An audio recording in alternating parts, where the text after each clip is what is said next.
ঘুষ খাওয়া যায় ওইগুলো শেখার জন্য ওই যে এর গান আছে যে আমরা সবাই মন্ত্রী হব, দরকার হলে রিটায়ার্ড মন্ত্রীকে টিউটর বানাবো। হ্যাঁ, তো এইরকম এইরকম কনসেপ্টটা তো একটা ভুল কনসেপ্ট, যার জন্য আমাদের জেনারেশন শেষ হয়ে যাচ্ছে। সবাই এখন দেখছে যে এত সহজে মানি মেক করা যায়, লেখাপড়া করে সময় নষ্ট করার দরকার কি? কোনো ডোনেশন নিতে পারবে না, আইনে বলা আছে।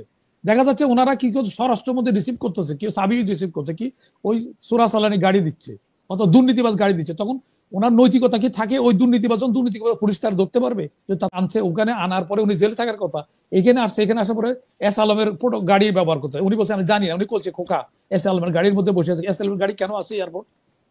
তারপর ওখানে আবার তার মাল।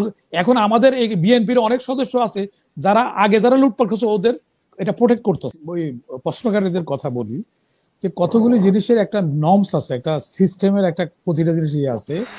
আলোচকে আর দর্শকের মধ্যে পার্থক্য কি, এটাও একটা নির্ভর করতে হবে। এখানে অনেকে ভালো সঠিক কথা বলছে, কিন্তু হলেও তারা দর্শক, তারা প্রশ্নকারী, তারা কিন্তু আলোচক নয়। আলোচক হলে তাদের আলোচনায় আনতে হবে। এটা গেল নাম্বার ওয়ান। নাম্বার টু হলো যে কথা বলছে ছাত্ররা কি তাহলে এত আন্দোলন করে তারা কি করবে না, রাজনীতি করবে না, মন্ত্রী হবে না? একটা এই যে আমাদের প্রফেসর সাহেব সরোয়ার ভাই, উনি কিন্তু একবারে ভাইস চ্যান্সেলর হয় নাই, কতগুলি স্তরে যাইয়া অনেকগুলি তেল করে মেচিউর হইয়া উনি ভাইস চ্যান্সেলর হয়েছে। এই নবুয়তি কিন্তু 40 বছরের আগে দেয় নাই আল্লাহ, সিজন করছে বিভিন্ন প্রতিকূলতার মধ্যে ওনাকে অতিবাহিত করতে হয়েছে, তারপরে সিজন হওয়ার পরে ওনাকে এটা করছে। এম এ পাসটা তো ডাইরেক্ট করতে পারে, আমাদের চাকরি জীবনে এম এ পাস করে পিএইচডি করে চাকরি দিবে, তার ডাইরেক্ট তার সচিব করে না কেন? সেকেন্ড লেফটেন্যান্টের যে কোয়ালিটিতে সেকেন্ড লেফটেন্যান্ট ঢুকে তা তো জেনারেল করে দিতে পারে প্রথমে, কেন করে না? তাকে মেচিউর করা হয় বিভিন্ন স্তরে, ঠেলা ঠাক্কর খাবে, তাহলে সে মেচিউর হবে, তখন সে পারফরমেন্স করতে পারবে। এই জন্য ছাত্ররা যেটা করছে, আর অনেক কিছু আছে বিনিময় চাইতে না, মায়ের সেবা করতে বিনিময় নিতে নাই। যেমন আমি দেশ স্বাধীনের সময় আমার জীবনের বিনিময়ের কাছে আমি কিন্তু এই যে অনারিয়ামটা নিচ্ছে না, অনারিয়াম তো ভাতা বলা হচ্ছে, আমি ভাতা নিচ্ছে না। সাইর খলিফা তারা দেশের জন্য, দেশ স্বাধীন করা আর সরকার পরিবর্তন করা এক জিনিস না, এটা দিনে আর রাতে পার্থক্য, তা হচ্ছে বেশি। তো যারা দেশ স্বাধীন করলো, পতাকা আনলো, ভূখণ্ড আনলো, তারা কিন্তু পাওয়ার শেয়ার করে নাই। তারা কিন্তু ছাত্রদের, শেখ মুজিব আইসা বলছে তোমরা স্ব কাজে চলে যাও, তোমরা এখন দেশ গড়ার সময়। তাহলে ইউনূস সাহেব যদি প্রথমে বলতো তোমাদের কৃতজ্ঞতা চিত্তে তোমাদের এই আন্দোলনের কথা, এগুলি আমরা কৃতজ্ঞ চিত্তে মনে রাখবো, জাতি মনে রাখবো, তোমরা এখন লেখাপড়া করো, জীবনে অনেকবার হওয়ার বহু সুযোগ আছে। এখন ধরা যাচ্ছে গভর্নমেন্টের এক বছর বা 1.5 বছর বা 2 বছরের মেয়াদ হলো, তাহলে 2 বছর পরে যে তার স্ট্যান্ডার্ডটা তুলে দিছে সে এখন নিচে আসতে পারবে? যে লোকটা বিল্ডিং এ বাস করে, এসির মধ্যে থাকে, সে কি সোনের ঘরে থাকতে পারবে? তাহলে এই লোকটারে অকুজু করে দিচ্ছে, অতিরিক্ত সর্বনাশ করে দিচ্ছে গভর্নমেন্ট। কারণ এই ছাত্ররা না নিচে যাইতে পারে, উপরে উঠতে পারবে না, কারণ তাদের যে কোয়ালিফিকেশন, তারা কোটার জন্য আন্দোলন করছে। তারা কিন্তু এখনো বিসিএস এ পাবলিক সার্ভিস কমিশনের মধ্যে পরীক্ষা দিয়া খুব কম 1-2টা টিকতে পারে, বাকিগুলো টিকবে না পরীক্ষা দিলে, এখনো টিকবে না। আমি সেটা বলতেছি কারণ তাদের পারফরমেন্স, তাদের রেজাল্ট গুলি দেখছি, এখন তারা ডিগ্রি পাস করে নাই, তারা মন্ত্রী হইতে হবে। ওই যে আমরা সব মন্ত্রী হব, দরকার হয় রিটায়ার্ড মন্ত্রীকে টিউটর বানাবো। তো ওই ওই জিনিসটা হইলে না, তাতে কেমনে করে ফোন দিয়ে কেমনে করে ঘুষ খাওয়া যায় ওইগুলো শেখার জন্য ওই যে এর গান আছে যে আমরা সবাই মন্ত্রী হব, দরকার হলে রিটায়ার্ড মন্ত্রীকে টিউটর বানাবো। হ্যাঁ, তো এইরকম কনসেপ্টটা তো একটা ভুল কনসেপ্ট, যার জন্য আমাদের জেনারেশন শেষ হয়ে যাচ্ছে। সবাই এখন দেখছে যে এত সহজে মানি মেক করা যায়, লেখাপড়া করে সময় নষ্ট করার দরকার কি? এখন স্কুল লেভেলে এবং হাই স্কুল লেভেলেও আপনার রাজনীতি করতে আসছে, যার জন্য ভোটারের বয়স কমাইতে চাচ্ছে, যাতে 16 বছর তারা এমপি হইতে পারে। এটা আত্মঘাতী, এটা জাতির জন্য আত্মঘাতী হবে। এটা ডক্টর ইউনূস সাহেবের সময় এটা আমরা আশা করি না ওনার কাছে, কারণ ওনাকে আমরা বিশেষজ্ঞ লেম্যান মনে করি নাই। কারণ ওনাকে আমরা বিশেষজ্ঞ রয়েছে, উনি দীর্ঘমেয়াদী কি এফেক্ট হবে, এটার লং রানে কি এফেক্ট হবে জাতির জন্য, সেটা মাথায় রাখা উচিত ছিল। তারপরে এখন যে এই যে ঘুষ টুস হচ্ছে, বা মানুষের তো পুরস্কার তিরস্কার থাকবে, একটা সব সময় পুরস্কার তিরস্কার থাকতে হয়। এবং ছাত্র জীবনও অনেকের প্রাইজ দেওয়া হয়, ভালো রেজাল্ট দিয়ে, এটা গ্রেডেশন দিয়ে এগুলোকে এই করা হয়। কিন্তু এখানে যারা মন্ত্রী পারফরমেন্স যাদের ভালো আছে তাদেরকে প্রশংসা করুক, তাদের প্রমোশন দেখ, কিন্তু দেখা যাচ্ছে যে ওইগুলি করতেছে উনি কত রবি জলের কে বা আঁকি মেলের, এত কিছু বলা হচ্ছে একটা স্থানীয় সরকার মন্ত্রীর ব্যাপারে। তো তারপরে কোনো রকমের কোনো ডিটারেন্ট কোনো অ্যাকশন নাই। তারপরে এখানে মব ভাইলেন্স হচ্ছে, সেখানে কোনো অ্যাকশন নাই, কিন্তু ওখানে ওই এরিয়া তো কোনো না কোনো র এজেন্সি আছে। তো যদি দায়িত্ব নিরূপণ করে ওকে জবাবদিহির আওতায় না আনা হয়, তাহলে তো সে ওই কাজ ঘটতে থাকবে। ডিটারেন্ট কোনো অ্যাকশন না নিলে তো এই ঘটনা ঘটবে। আইনে কেন বলা হয় ফাঁসি কেন রাখে? মৃত্যুদণ্ডের জন্য, যাতে মৃত্যুদণ্ড ফাঁসি দেওয়ার জন্য না, অর্থাৎ যাতে লোকে মৃত্যুর মতো কাজগুলি যাতে না করে, এটা এটা এটা ব্যবস্থা রাখা হয়। এই যে আমাদের এখানে ব্যারিস্টার আছে, ব্যারিস্টারের সাথে আমি অনেক ক্ষেত্রে একমত। এই যে ফাঁসি দেওয়ার জন্য আইন করে, আইনটা কেন করে? আইনটা করে যাতে ওই কাজগুলি সেটা না করে। দুর্নীতির দমন আইনের মধ্যে বলা আছে কেউ ডোনেশন নিতে পারবে না। সেখানে দেখা যাচ্ছে পুলিশ, আমি একবার আইজি সাহেবরে বললাম যে দেখেন আপনারা দেখছেন কোন চোরা চালানি একটা গাড়ি দিচ্ছে, আমরা একটা গাড়িতে আমার সমস্যার সমাধান হবে? তো আমরা যদি চোরা চালানির থেকে একটা গাড়ি ডোনেশন নেন, ব্যাংকের টস্ট্রুপ করতেছে, ব্যাংকের থেকে যদি একটা গাড়ি নেন চাবি নিচ্ছে, দেখে পেপার দিয়া, যেটা কোনো ডোনেশন নিতে পারবে না আইনে বলা আছে।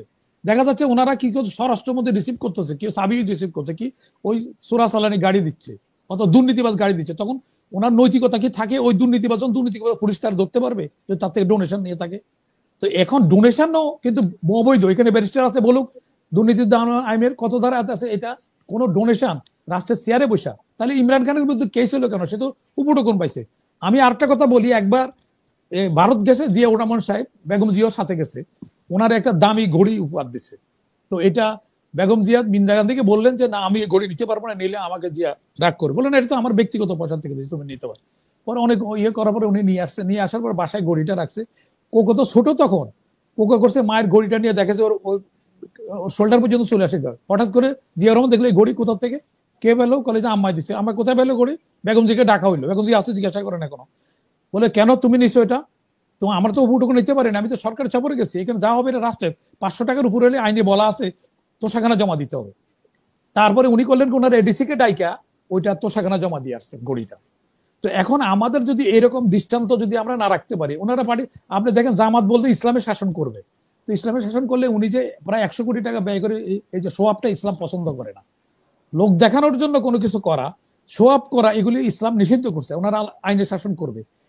গোবিন্দচন্দ্র বাংলাদেশকে প্রকাশ্য সবাই আপনারা দেখছেন যে এই দেশকে ভারতের সাথে মার্চ করে দেওয়ার জন্য করতেছে, আর এখানে সবার কাছে আকুল আবেদন জানাচ্ছে যে তারা যেন আইএস এর ওখানে তারা ইয়েকে যেন ইন্দিরা গান্ধী ইয়েকে, এখানে যাদের আত্মীয় স্বজন আছে মাইনরিটির, তারা যেন ইয়েরে মোদিরে ভোট দেয়।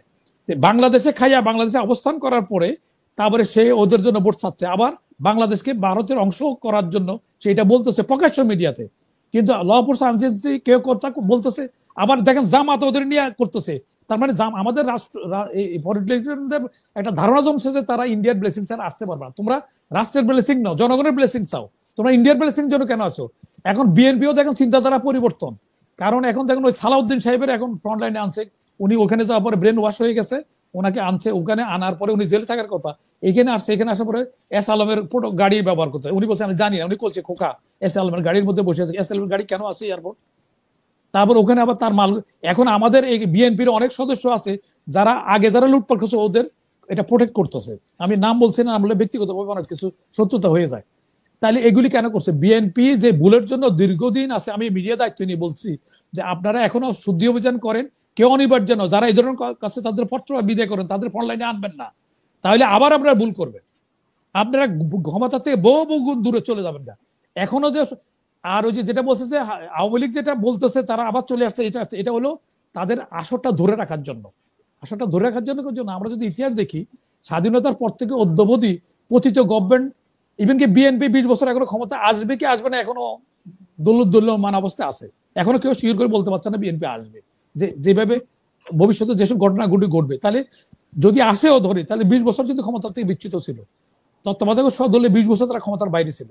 তাইলে বিএনপি কিন্তু অত অপরাধ করে ক্ষমতাচ্যুত হয় নাই, তার সিকিভাগও এর চেয়ে 100% বেশি বা আওয়ামী লীগ করার পরে সুনির্দিষ্ট অভিযোগ আইজি বলতেছে কেমনে কেমনে খুন করছে। তাইলে এবং কোনো কর্মীকে কোনো না দিয়ে আত্মীয় স্বজনকে SMS করে চলে গেছে। তাইলে এইগুলি যারা গুজব সৃষ্টি করতেছে আওয়ামী লীগের পক্ষে, আমি আমি এই দায়িত্ব নিয়ে বলছি আরো 20-30 বছর আগে বিএনপি ক্ষমতা আসতে না, আসি না তো বাদ, যদি ক্লিন ইমেজের কোনো লোক আসে তাহলে 20 লাগবে পিছনে তার ইলেকশন আসতে। জনগণ এত বোকা না, জনগণের দেখলো যে কি করছে না করছে, জনগণের কাছে অল্টারনেটিভ নাই, বেদে জনগণ এখন বিএনপি বা আওয়ামী লীগ বা অন্যদেরকে চিন্তা করে। নাহলে এদের কর্মকাণ্ড যেগুলি হচ্ছে, জনগণ যদি বিকল্প থাকতো, মানে অল্টারনেটিভ থাকতো, তাহলে জনগণ ওদেরকে চয়েস করতো, জনগণ নিরুপায়, তাদের কাছে বিকল্প থাকতে হবে। তো সেই জন্য তারা বিএনপিকে মন্দের ভালো বিএনপিকে চয়েস করছে। বিএনপি এখন নিজেরা কিন্তু আত্মহত্যা করতে যাচ্ছে কিছু কিছু কাজ। বিএনপি কেন ধারণা করবে বিএনপি ইন্ডিয়ার ব্লেসিং ছাড়া তারা ক্ষমতা দিতে পারে, এই চিন্তা কেন বিএনপি? বিএনপি সবসময় ইন্ডিয়ার বিরুদ্ধে কথা বলছে। জামাত বলছে, এখন জামাত দেখেন গোবিন্দ যে দেশের স্বাধীনতাই চায় না, ভারতে মার্চ হয়ে যেতে চায়, আমরা আলাদা হলাম কেন? তাহলে ব্রিটিশ বলবো যে আমরা মার্চ হয়ে যাই, ব্রিটিশের সাথে হয়ে যাই, ব্রিটিশ তো এটা ব্রিটিশের সাম্রাজ্য ছিল।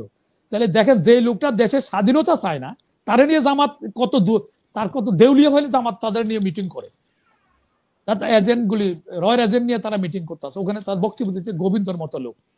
হ্যাঁ, তো এরকম একটা লোকের যে স্বাধীনতায় চায় না, যে এখানে বসে ভারতে বাংলাদেশে খাইয়ে ভারতে ইয়ে করে ক্যাম্পিং করে মোদির জন্য, যে আরেকটা কমিউনাল লোক।